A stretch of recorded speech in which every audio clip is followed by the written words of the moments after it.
इस बजट में दोस्तों mainly long term capital gain tax related कुछ चेंजेस आए हैं, तो मैं आपको केस स्टडी द्वारा बताता हूँ कि एग्जैक्टली प्री बजट और पोस्ट बजट में इसका इम्पैक्ट क्या होता है। आइए देखते हैं। तो मान लीजिए दोस्तों आपने एक प्रॉपर्टी एक्वायर की है 2005-6 में फॉर 30 लाख रुपीज, जिसको मान लीजिए आप 24-25 में बेच रहे हो 1 करोड़ रुपीज में। तो indexation for 24-25 is considered as 363 and indexation for 2005-6 is considered as 170।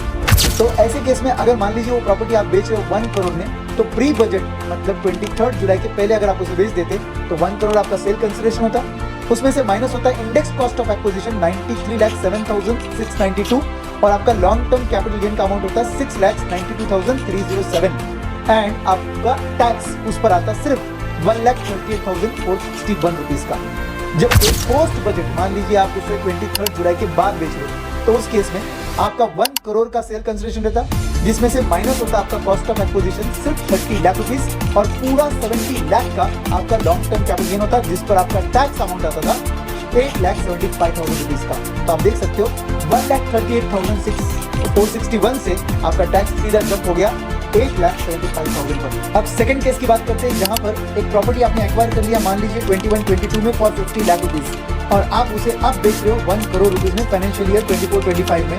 तो 24-25 का इंडेक्सेशन 363 और 21-22 का इंडेक्सेशन 317 का है। तो प्री बजट 23 जुलाई के पहले अगर आप उसे बेचते तो क्या होता एंड पोस्ट बजट बेचते तो क्या होता।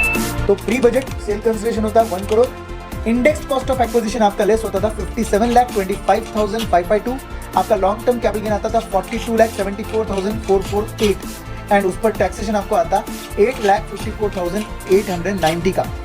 जबकि पोस्ट बजट मतलब 23 जुलाई के बाद अगर आप इसे बेचते हो तो क्या होता है, देखिए आपका सेल कंसिडरेशन होता है 1 crore minus cost of acquisition आता 50 लाख, आपका लॉन्ग टर्म कैपिटल गेन आता था 50 लाख, उस पर टैक्स आता था 12.5% से सिर्फ 6,25,000 का। तो ओवरऑल एनालिसिस ऐसा है दोस्तों कि अगर pre budget and post budget की बात किया जाए लॉन्ग टर्म कैपिटल गेन का, तो अगर आप कोई पुरानी प्रॉपर्टी बेच रहे हो तो आप लॉस में हो जाओगे अगर पोस्ट बजट बेच रहे हो तो, और अगर आप कोई लेटेस्ट प्रॉपर्टी बेच रहे हो जो आपने हाल फिलहाल में 2-4-5 सालों में खरीदी रहेगी तो पोस्ट बजट आपका फायदा होगा।